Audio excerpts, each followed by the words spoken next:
My name is Quinn Meekum. I'm the Director of Academic Programs here at BYU.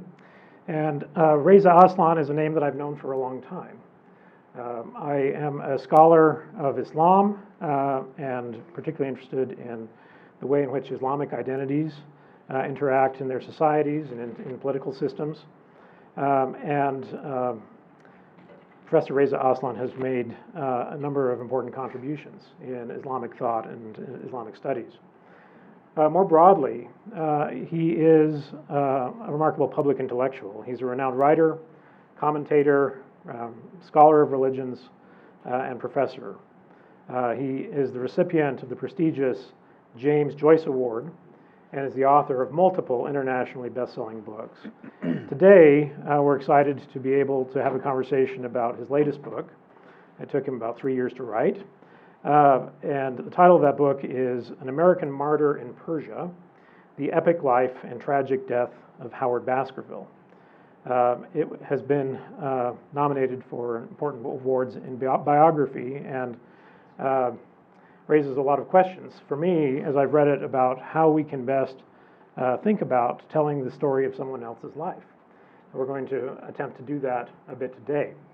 Our conversation today is supported by the Baskerville Institute in Salt Lake City. Thank you to Bahman Bakhtari and his team who have helped to make this possible.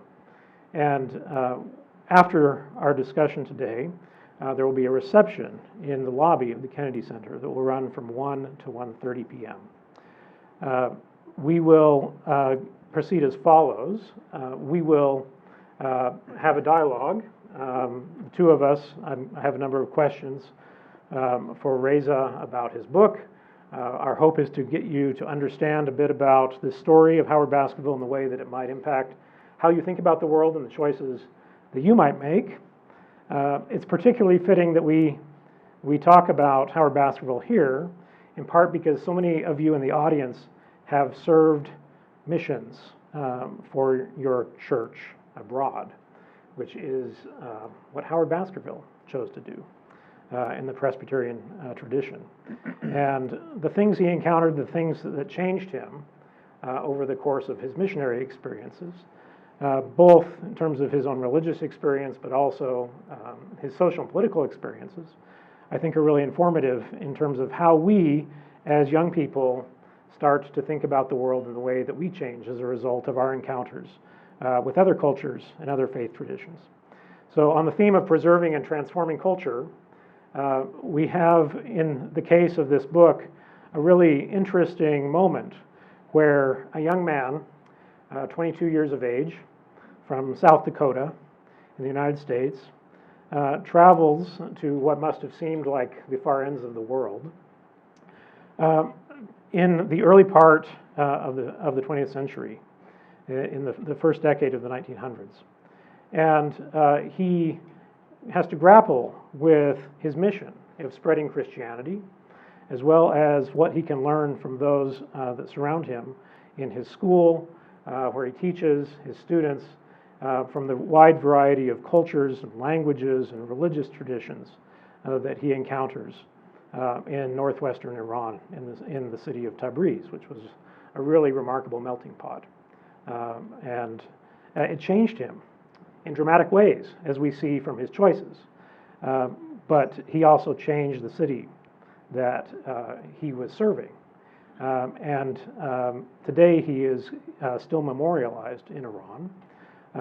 His tomb is visited, and he's considered a martyr for the cause of early Persian constitutionalism and Persian nationalism. So we're very excited to talk a little bit about Howard Baskerville's life, as well as some of the broader implications of his mission, of his choices. He became, in essence, a fighter in the Persian constitutional revolution, and ultimately died in the cause of fighting for that revolution. So, Reza, to you. This strikes me as potentially a very personal book for you. And I'm wondering if you could speak about how you came to this topic and how researching this wonderful individual's life changed you. Thank you. Thank you for that question and that wonderful introduction, Quinn. Thank you, everyone, for being here. It's an absolute delight to be back on the BYU campus. I think it's been a decade since I've been here, and it definitely looks different than it did when I was here, but it's great to be back. It looks different than it did 3 months ago. Yeah, I see that. The story of Howard Baskerville is a story that I've just always known all my life. I was born in Iran and spent the first 7 years of my life there before the revolution of '79. And when I was a child in Iran, Baskerville's name was everywhere. There were elementary schools that were named after him, auditorium near my house in Tehran that was named after him. Streets, boulevards were named after him. As you rightly say, in the city of Tabriz in the northwest of the country, which is where he lived and where he died, his tomb is still there. For many, many, many years, it was visited by people from all over the country, especially on the anniversary of his death. There's a great big golden bust of him in the Revolutionary Museum. In fact, there's an entire wing that's dedicated to Howard Baskerville with a beautiful painting of him and some of his clothes and the weapons that he used, etc. He was essentially a kind of household name, which, as you note in the introduction, is kind of strange that this 22-year-old American Christian missionary who came to what was then known as Persia in order to save souls, in order to convert Muslims to Christianity, has 100 years later become this kind of heroic figure who is celebrated in Iran sort of the way that Lafayette is celebrated in the United States, as the sort of the foreigner who fought on behalf of a cause that wasn't his, in protection of a people that he wasn't a part of, for a nation that he didn't belong to, but he did so because he was compelled to do so. Most interestingly for me, and the things that I'm fascinated by, because of his faith. It was his Christian faith that led him ultimately to abandon his missionary enterprise and join in this nascent revolution that was taking place when he arrived. He didn't know what he was getting into. No, he had no idea. He didn't come to be a Persian revolutionary. No, absolutely not. But maybe we could start by just talking a little bit about the context of American missionary work in the early 1900s. So, as we mentioned, he comes from South Dakota. He attends Princeton University as well. He's bound for the ministry in some respects. And his father was a minister. His grandfather was a minister. His uncle was a minister. His brother was a minister. I mean, that was the family business. Yeah. So he was in the family business. He goes to Princeton and falls under the spell of a particularly important professor that helps to shape his worldview a bit. You want to tell us that? That's right. So he goes to Princeton in order to get a degree in Christian ministry. And Princeton at that time was basically just it was a factory that spat out Presbyterian ministers. Like, that's basically what it was for. And that's what he went to do, is to become a Presbyterian minister. And he arrived at a very auspicious time because the university had just overhauled its entire pedagogy at the hands of the new university president, a man by the name of Woodrow Wilson. And Wilson, he's a fascinating but problematic historical figure. Problematic because he was an unapologetic racist. And when I say racist, I mean this is a man who lauded the Southern cause long after the end of the Civil War, spoke of the Confederacy in these heroic terms. His parents owned, or his grandparents owned slaves. He, had this kind of policy, even as president of Princeton. The other Ivy Leagues at that point had started to allow black students in, but as president, he refused to do so. And when asked why, he said, because it would be embarrassing for them and for us.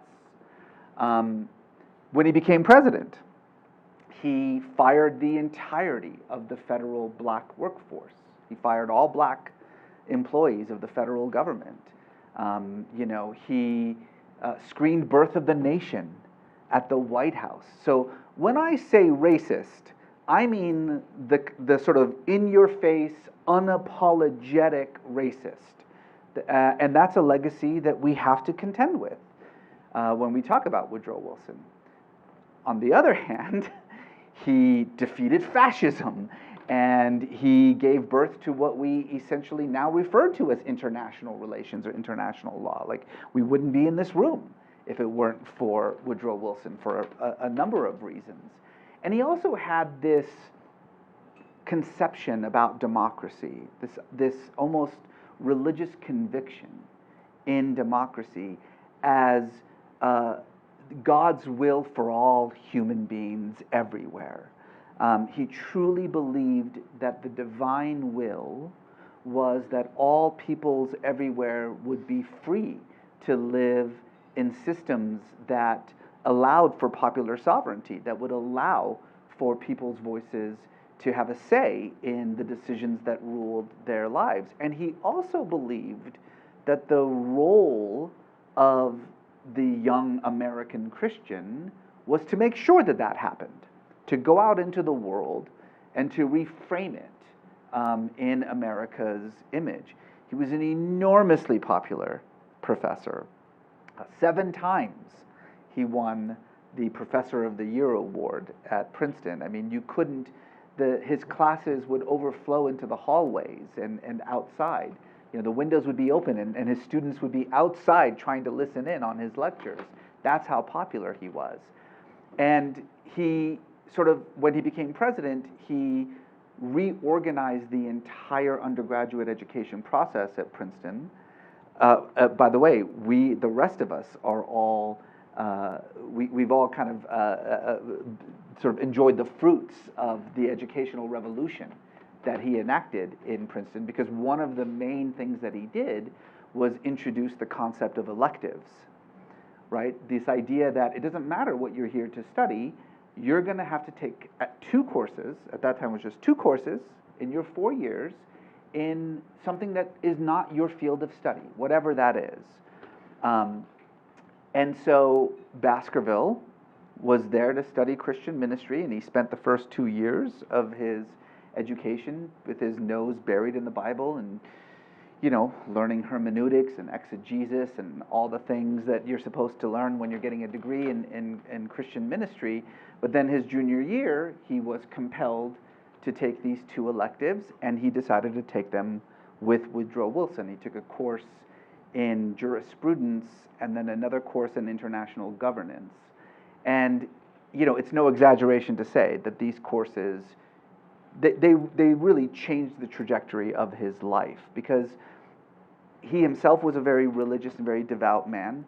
And to hear this kind of conception, this marriage of religion and politics, this notion that he, as a privileged white American Christian, had a duty to go and spread not the gospel of Christ, but the gospel of freedom to the rest of the world, that was a profound transformation for him. And so when he graduated, rather than go back to South Dakota, which is what was expected of him, and follow in the footsteps of his family, he decided that he wanted to at least take a couple of years and do something different, go out there and put into practice what he had been hearing from Woodrow Wilson.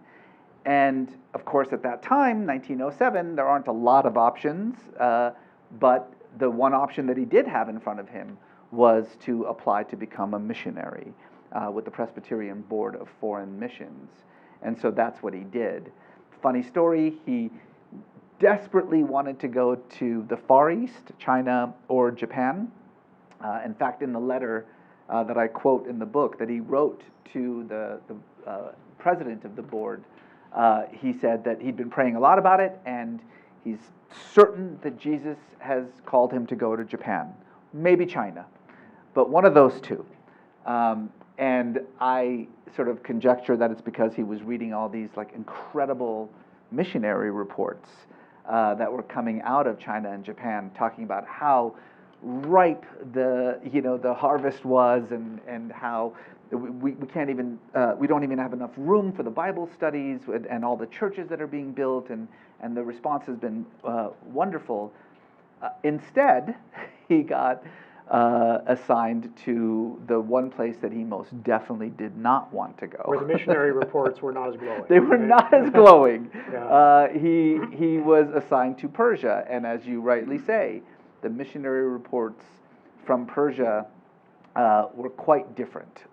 They spoke of Persia as a den of darkness where all the sins of the Decalogue are ever present. And that's a direct quote, by the way, where, the solid wall of Mohammedanism, refuses to give way. And there were actually some very real horror stories of missionaries who had been killed. One missionary in particular, just the year before he arrived, who was kidnapped and tortured to death. And so this was not what he had imagined when he thought about this grand adventure that he was going to have for a couple of years. He'd probably never even heard of Persia. And it was a long journey. It was a very long. So he takes 10,000 miles in 1907. Liverpool, that's not easy. And then yeah.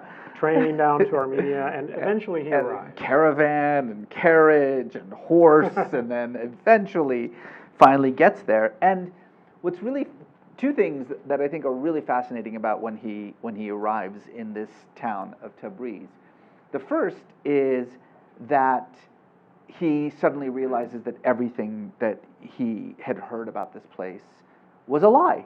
He absolutely falls in love with Tabriz, the city, with Persia, the country, falls in love with the people. He's instantly the most popular.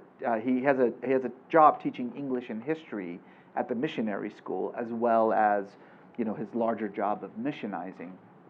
He's the youngest teacher, and so he instantly becomes the most popular teacher, as you can imagine. Forms very close relationships with his students and with the other faculty members who come from all over the world. Literally falls in love with the headmaster's daughter, and just ends up having the time of his life. I mean, it ends up being exactly what he was hoping and praying for, despite the fears. The second thing that happens, and again unbeknownst to him, is that he arrives in the midst of what you were talking about earlier, what history now refers to as the Persian Constitutional Revolution, which was the very first democratic uprising in the entire Middle East. So let's talk a little bit about that context. Persia was a monarchy. We were now at this point in history where there was a dynasty of kings known as shahs, right? The Qajar shahs. The Qajars, yeah. And unbeknownst to them, they are not going to stay on the throne for terribly long yes. After this point. But Persia is ruled by a monarchy. In fact, most of the region, right, is ruled by autocratic rulers. And what's remarkable about this particular moment in history in Persia is in 1905, when this starts to break out, it really is the first major popular attempt to force an absolute monarch to abide by a constitution and constitutional rules. And we don't have a lot of precedents for it prior to that, but at the same time, something is swirling in the air in the world, right? So we're going to start to see revolutionary activity in Russia. Mm-hmm. Shortly after this, we're going to start to see it in the Ottoman Empire, mm-hmm. in Constantinople, China, and China. So Mexico.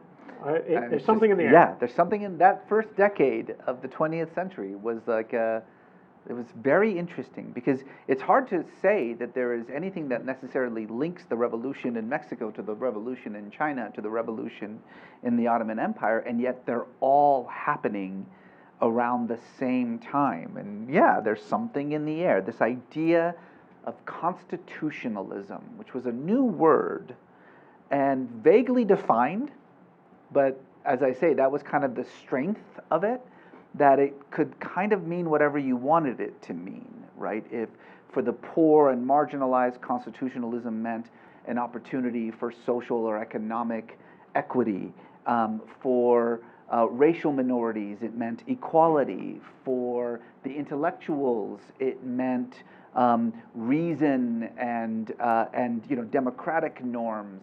It could really mean whatever you wanted it to mean. It was just this kind of umbrella term that allowed people to envision a different relationship with the people who ruled over them.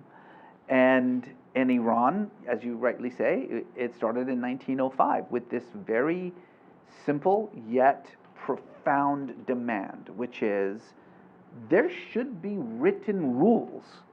There should be laws that are written down that everyone can clearly point to and say, these are the rights and responsibilities of every individual. These are the responsibilities that the government has.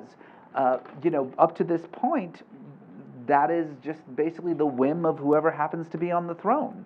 And the idea that there should be a document that everyone can turn to say, this is what it means to be a citizen of this state, was, as I say, both simple and yet profound. And quite transformative in terms of how people saw their role as governed. That's right. And their relationship. You said it right. The very idea that the people could bring down the Shah, because the concept was that the Shah, this is a loose concept, but was a divinely appointed figure, right? He's on the throne because God wanted him to be on the throne. And the notion that the people could decide whether he should be on the throne or not was completely brand new. And yet it magically worked in 1907. The people rose up, clamoring for a constitution, clamoring for a parliament, a legislature that would be able to curb the authority of the Shah. And it worked. It actually happened in December of 1906. Now, Iran, Tabriz in particular, was a melting pot of lots of religions and cultures, but Iran as a whole was dominantly Shia Muslim. That's right, yes. And in Shia Islam, religious figures form a sort of a hierarchy in terms of the way that they provide advice around Islamic law. And ayatollahs are very senior religious figures that started to also get involved in this constitutional discussion. And we see, I think, really very interestingly, that some very prominent religious scholars end up on the side of the constitutionalists, but not everyone. Not everyone, yeah. Well, as a matter of fact, this was the first time in which the clerical establishment inserted itself directly into the politics of the state. The thing about Shi'ism, which is a sect of Islam, it's probably maybe 15% of the world's Muslims. Shi'ism is a messianic religion. I mean, all of Islam is messianic, but Messianism is it's heightened. And as a messianic religion, it more or less for the last 1400 years has understood the role of the clerical establishment as kind of placeholders in society for the Messiah. The idea being that until the Messiah returns and establishes the perfect society, then the clerical establishment shouldn't have anything to do with civic engagement or with politics or with governance of any kind, because technically the government is usurping the Messiah's authority. You still see this a lot in some of the Jewish messianic movements. It's still a refrain. And actually, to be perfectly honest, it's a refrain that you are hearing more and more in Shi'ism outside of Iran. So in other centers of Shi'ism, there's this kind of attempt to return to that apolitical version of Shi'ism that says the Ayatollah should have nothing to do with governance, because to do so would be to usurp the authority of the Messiah. The 1905 revolution was the first time in Iran that the clerical establishment decided to actually get involved. And they entered the fray for the same reason that the young revolutionaries were out there. They truly did believe that the society as it was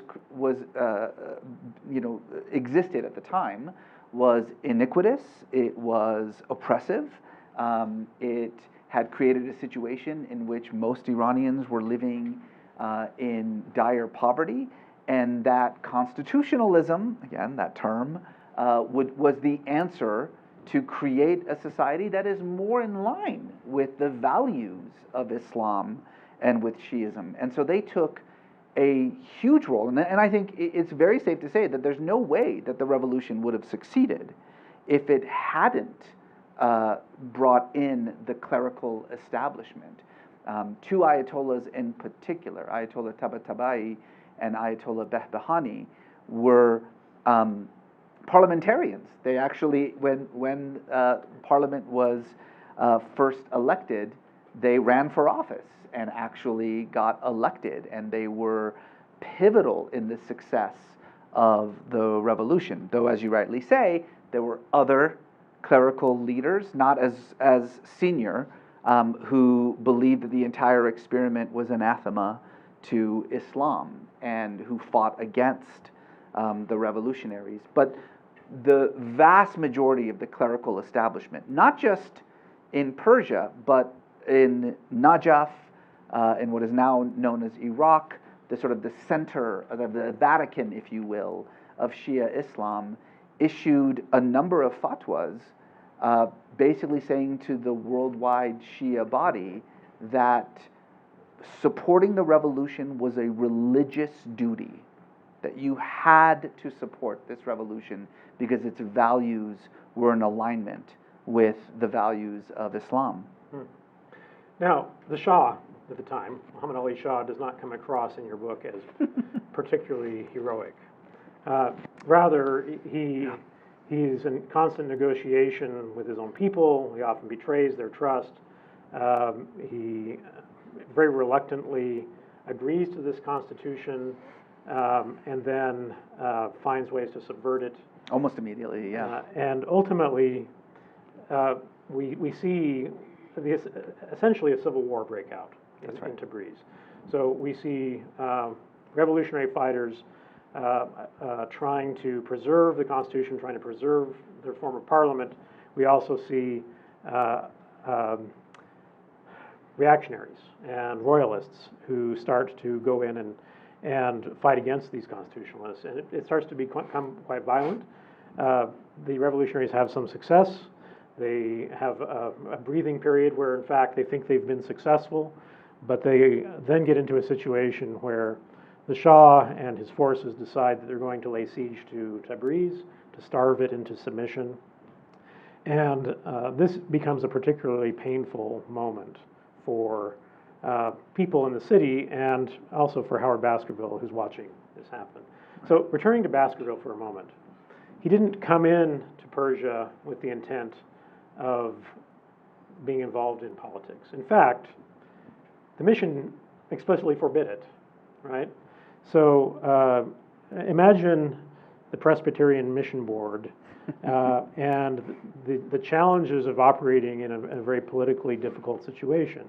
One of the last things that they would want is one of their missionaries to suddenly take sides in a situation that might be very delicate for them, might get them expelled from the country.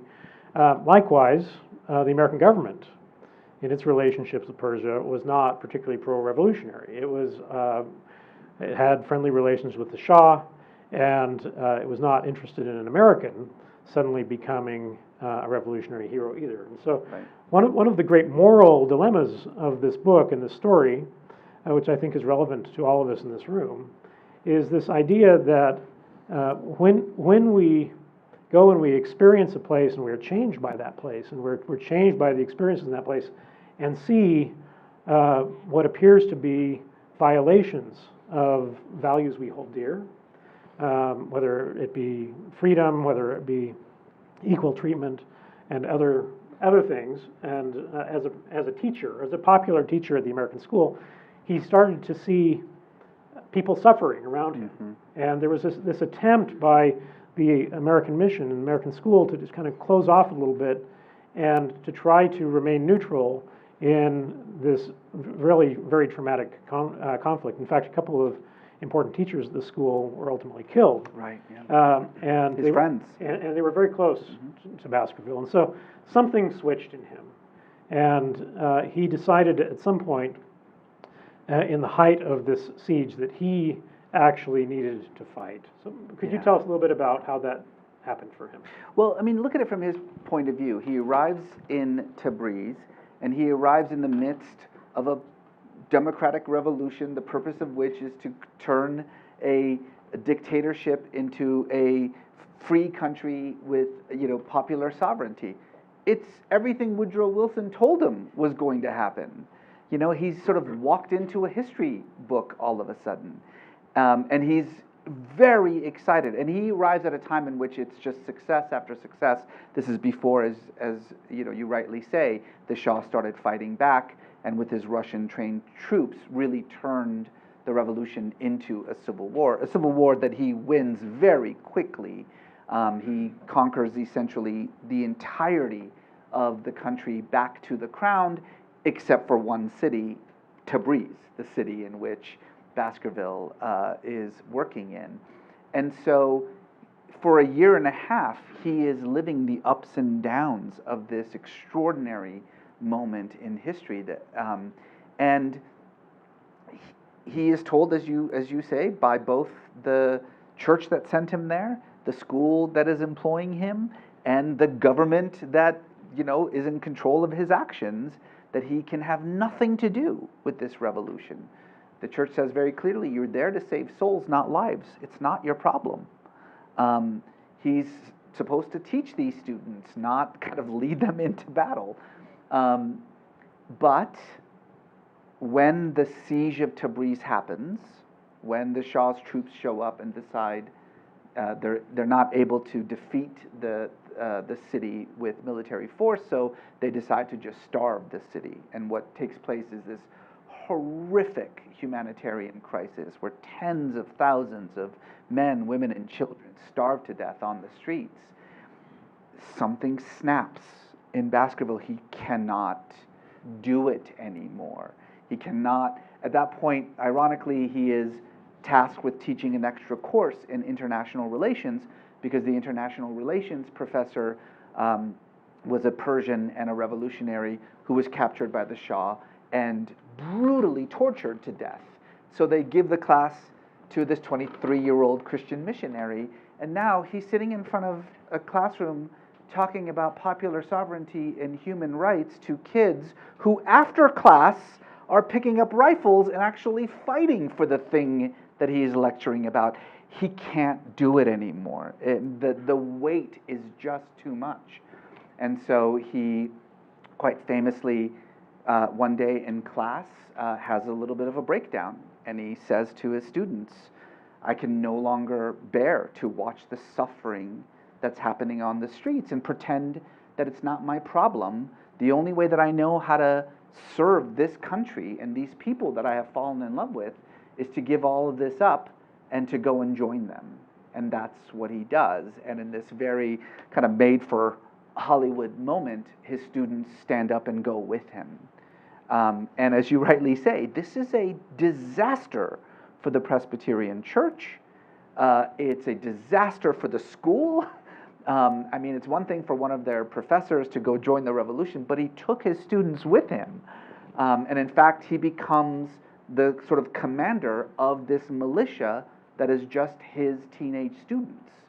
And it's a disaster for the American government, because this makes headlines across the world. American fighting in Tabriz becomes an embarrassment for the U.S. government. They try to stop him. There's this sort of one very important moment that has been talked about a lot in in all the sort of conversations about Baskerville, but it's this moment in which the American consul general in Tabriz tries one last time to talk Baskerville out of this decision that he makes. And he goes and he actually confronts him on the battlefield. And he says, in no uncertain terms, you can't do this. This is not your fight. These are not your people. This is not your country.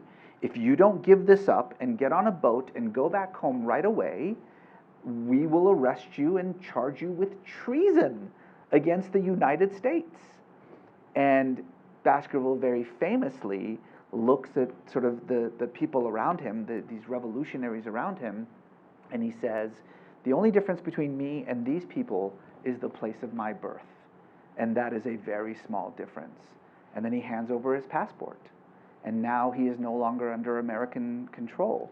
And it's like a bomb goes off, not just in Tabriz, but in Washington, because they don't know how to deal with this. They don't know what to do. Now no one is in charge of this kid anymore. The church is not in charge of him anymore because he quit his missionary status. The school's not in charge of him. He quit teaching, and now the U.S. government is not in charge of him anymore.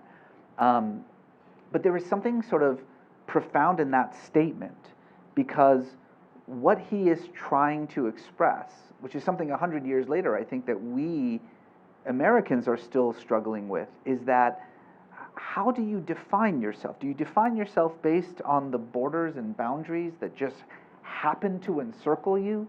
Do you define your identity, who you are as an individual, by the accident of your birth, by the color of your skin, by the religion that you happen to follow? Or is your responsibility broader than that, right?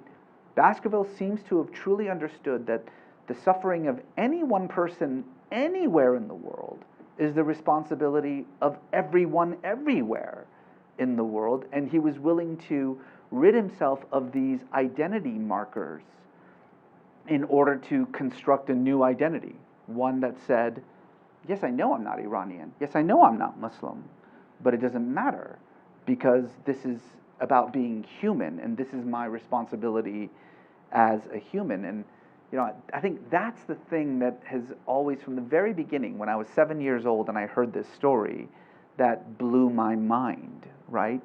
That this was a man who was compelled to do this, not because he rejected his identity as an American. He thought this is what an American is supposed to do. Not because he rejected his identity as a Christian, but who truly said, this is me following in the footsteps of Christ. This is what Jesus would do.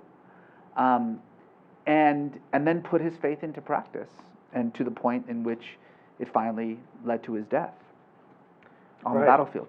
Right. I think for me that was one of the most profound moments in the book, where I understood that he had a very, very difficult choice to make. He was giving up a lot. Some people felt betrayed by his choice, but he opted for what he considered to be the human and ultimately the Christian choice in that case, as he defined it. But a lot of people saw it differently. Yes, a lot of people. So he ends up remarkably being put in second in command of the revolutionary forces by Sattar Khan, the revolutionary hero. Yeah. He has no real military training or background, but he has a lot of symbolic authority as an American who's willing to fight. And he ends up going out and actually doing a very daring raid to try to break the siege of Tabriz. Ultimately, it fails. He's killed. His body is recovered. He becomes a martyr for the cause. Through some diplomatic negotiations, the siege is ultimately lifted.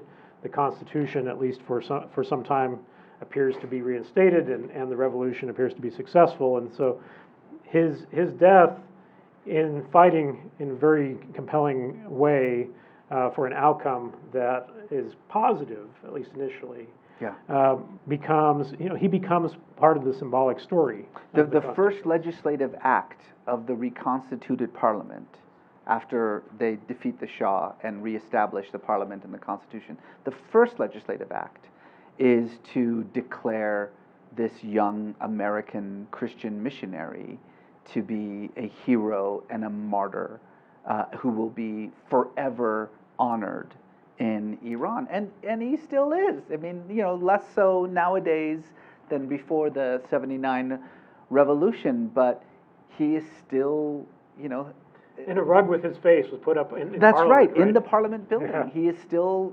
considered, certainly by the older generation who remembers the stories, to be this sort of legendary, mythical character. There's still a few, there's somebody told me that there's still a one or two streets left called Baskerville. They're mainly because people have forgotten about them, like side streets. We haven't gotten around to changing those names. There's also a very popular series of coffee shops now called Baskerville Coffee. Though I'm certain that the young 20-somethings, sipping lattes in there have no idea who Baskerville is. But it's still, that name is still there. Okay, I have one final question for you, and then we're going to open it up for conversation. We're going to be going until 1 p.m. today. Some of you may have classes you need to get to at 1, and so as we move into the Q&A, you're invited to leave if you need to. As a reminder, we will have a reception with some light refreshments beginning at 1 p.m. in the lobby. And also, if you're intrigued by this story but have not yet had a chance to read Reza's book, we do have a limited number of free copies that we'd be delighted to give you. They're available at the front desk in the Kennedy Center, and you're welcome to stop by after our conversation and get one, and perhaps you might even talk him into signing something if you'd like. So last question. How did this story change you, and how do you see the world differently, understanding what Iran went through, what Baskerville went through in this particular period, and is there any parallel to how you think Iran changed as a result of this constitutional referendum, if we fast forward all the way to today, when Iran has a very different governing structure, but we're in the midst of, in many ways, a mass popular protest that's been going on now for a year since Mahsa Amini's death this week, and there have been really a number of courageous acts by many Iranians in trying to change the governing structure on which they live. So, personal and Iranian, what do you think the implications are? Well, personally, Baskerville has had actually a profound effect on my life. I've spent most of my life studying faith and religion and the role of religion in society, and I am and have always been deeply fascinated by individuals who, when confronted with a injustice or an oppressive situation, activate their faith in order to do something about it. That's who I've always wanted to be. That's kind of how I've shaped my sense of self. Do I always succeed? Absolutely not. But that's the person that I want to be, and those are the people in history that I've always been fascinated by. That's Jesus, right? That's Muhammad. That is Moses. That is Baskerville. Those are the people that I've always written about. Those are the people that I've studied. They're the people that I model myself after. Politically, what really is fascinating to me is that here we are 115 years removed from the events of Baskerville's life, and it's the same thing again and again. Iran, as most of you know, has had 3 major revolutions, the revolution of 1905, 53, and 79, but above that they've had multiple popular uprisings, the latest of which was the one that began last year with the murder of Mahsa Amini. And it seems like for 115 years, the Iranian people have been clamoring for, dying for, the most basic human right, which is the right to have a say in the decisions that rule your life. That's not a big ask. It's a pretty small ask. And yet for 115 years, whether through internal disagreements or their own government, or most often through outside interference, be it the Russians in 1905 or the British and the Americans in 1953. It's just been stymied, and it's hard to not be depressed about that fact. And yet, at the same time, what happened in 1905 is that it built into the Iranian psyche what is today, unquestionably, the most robust political culture in the Middle East. A culture that has, despite the bloody response from its tyrannical rulers, whether it is the Shah or whether it is the Ayatollah, has never failed to continue to fight and to struggle to eke out those little tiny freedoms that we in the United States take for granted. So I try to focus on that aspect of it, the aspect that says that this will give eventually, that eventually this 115-year struggle for freedom in Iran will succeed, and that the people of Iran will be able to live lives of dignity and freedom. And the real challenge, I think, for those of us who deal with Iran, who work in Iran, who kind of write about these kind of topics, is to maintain that sense of hope and that sense of optimism. I still have it. My hope and my optimism is primarily based on the youth, because this is a generation that I think is tired of compromise. It's a generation that's tired of the government giving them just a little bit. We'll just give you a little bit, just go back home, get off the streets, we'll give you a little bit more. They don't want a little bit more anymore. I don't think they're going to be satisfied until they burn this entire system to the ground. At the same time, you have a system that is so deeply entrenched over the last 4 decades for a whole host of reasons that it's very hard to sort of imagine how it can crumble and give way to something that is truly like popular sovereignty.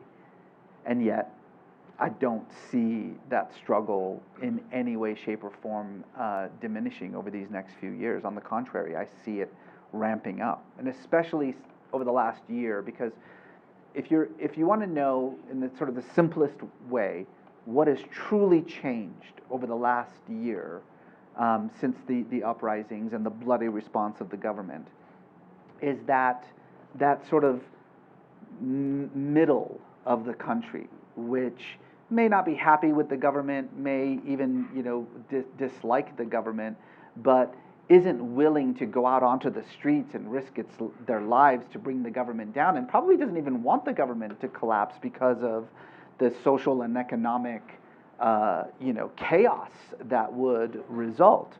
Most of us remember what happened in '79. I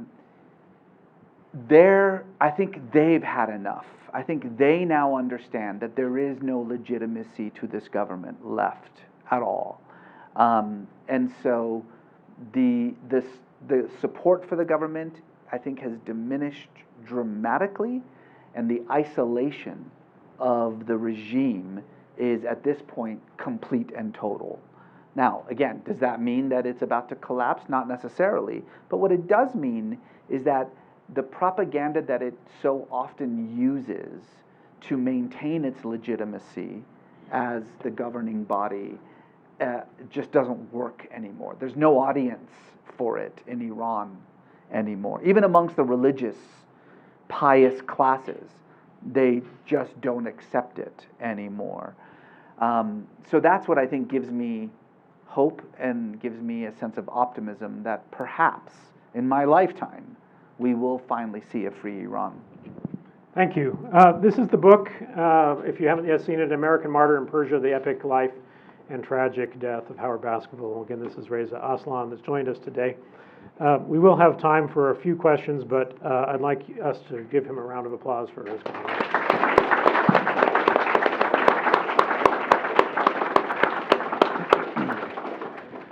We have time for a few questions. If you do need to leave for 1 o'clock, we understand that. you can do that now. We have a microphone in the back. If you'd raise your hand and as you ask your question, stand up and introduce yourself briefly so we know who you are. Hi, I'm Hannah. I'm pre-med here at BYU. I was curious because we know that Christian missionaries abroad have a history of being really harmful for the countries that they visit, like colonialism and all that. Mm-hmm. What do you think, because we are all belong to a culture that is a big fan of missionaries, what can we learn from this story about how to not be culturally harmful in our missionary efforts? It's a great question. So the missionary enterprise in Iran was somewhat unique. When the Presbyterians first arrived in Iran at the end of the 19th century, they were there very specifically not to preach the gospel, and especially not to preach the gospel to Muslims. It was still not illegal, but very problematic to try to convert Muslims to Christianity. So they had this very interesting twofold agenda. One was, as you know, there are very ancient Middle Eastern Christian communities in that part of the world, many communities that trace their lineage all the way back to the preaching of the apostles. So we're talking ancient Christian communities. And a lot of these American, they were mostly what we now refer to as evangelical Christians, sort of the children of the Second Great Awakening.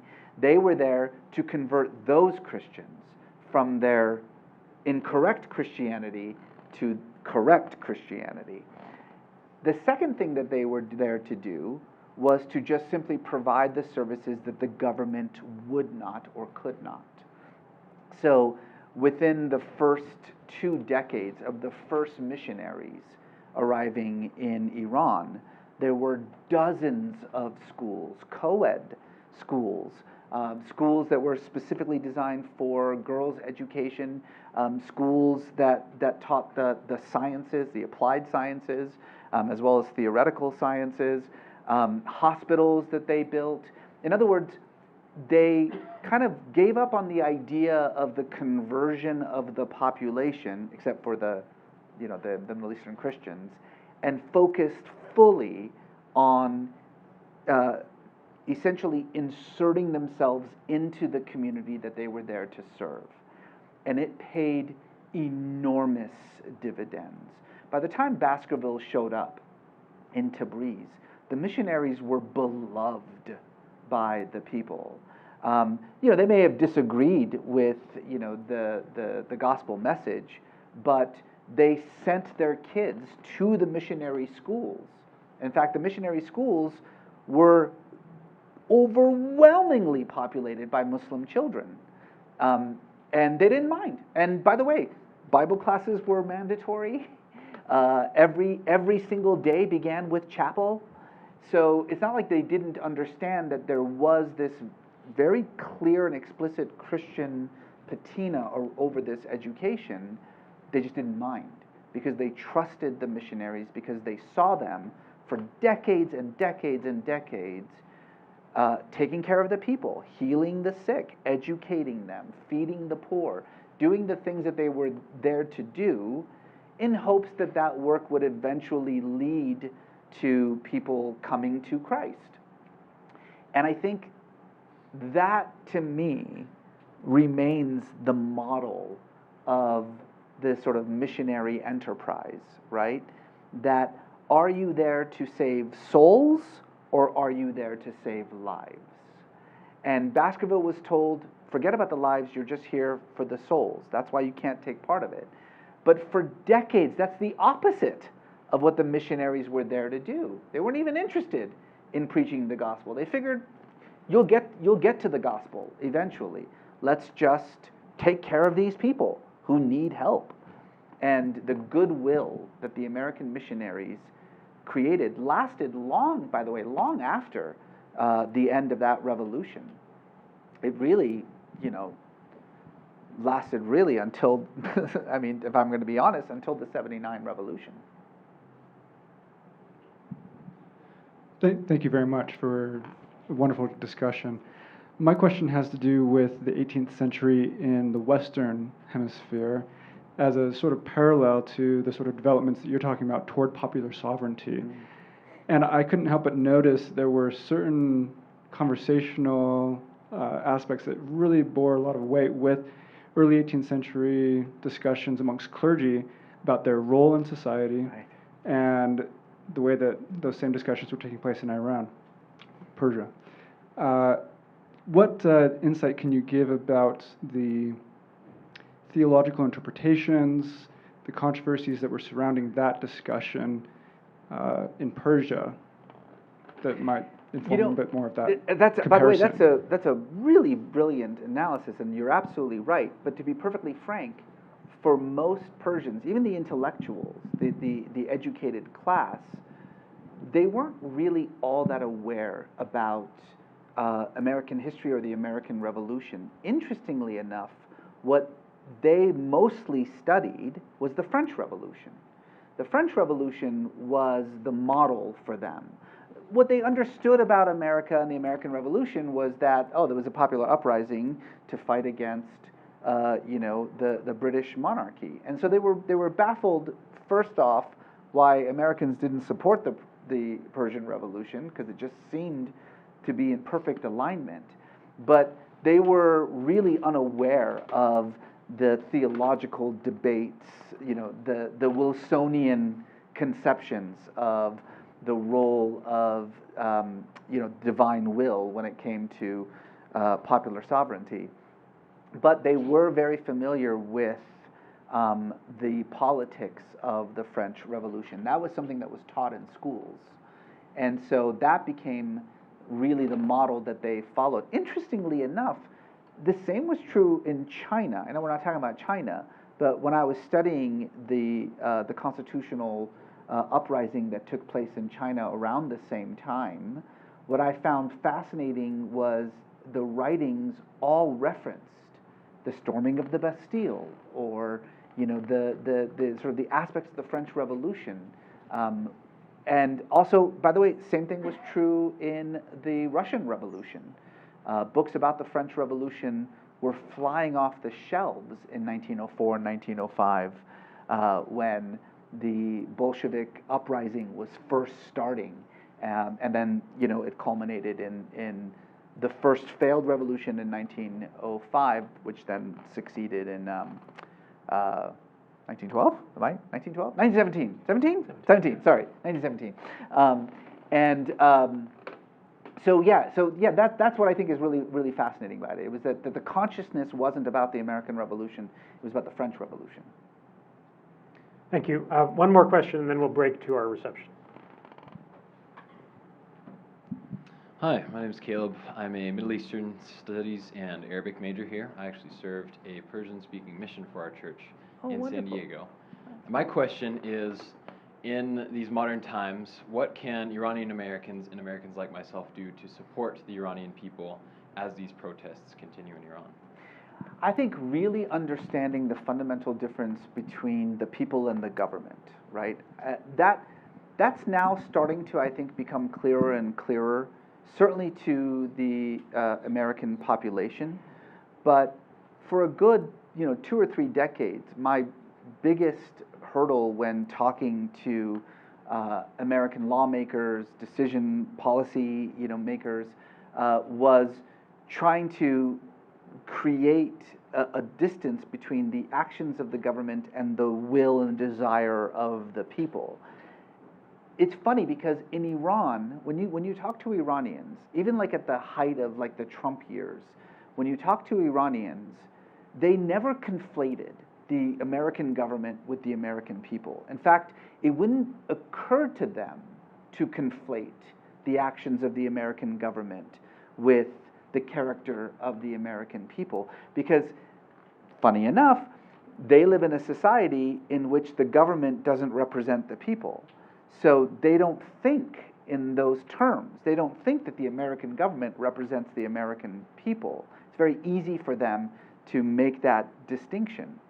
We in the United States, where ostensibly we live in a society in which the government represents the will of the people, we have a harder time making that differentiation, not just about Iran, but about most other countries in the world. Like, we just assume that those government actions are representative of the feelings, the emotions, the characters, the will of the people in those cultures, where, as you, I'm sure, rightly know, nothing could be further from the truth.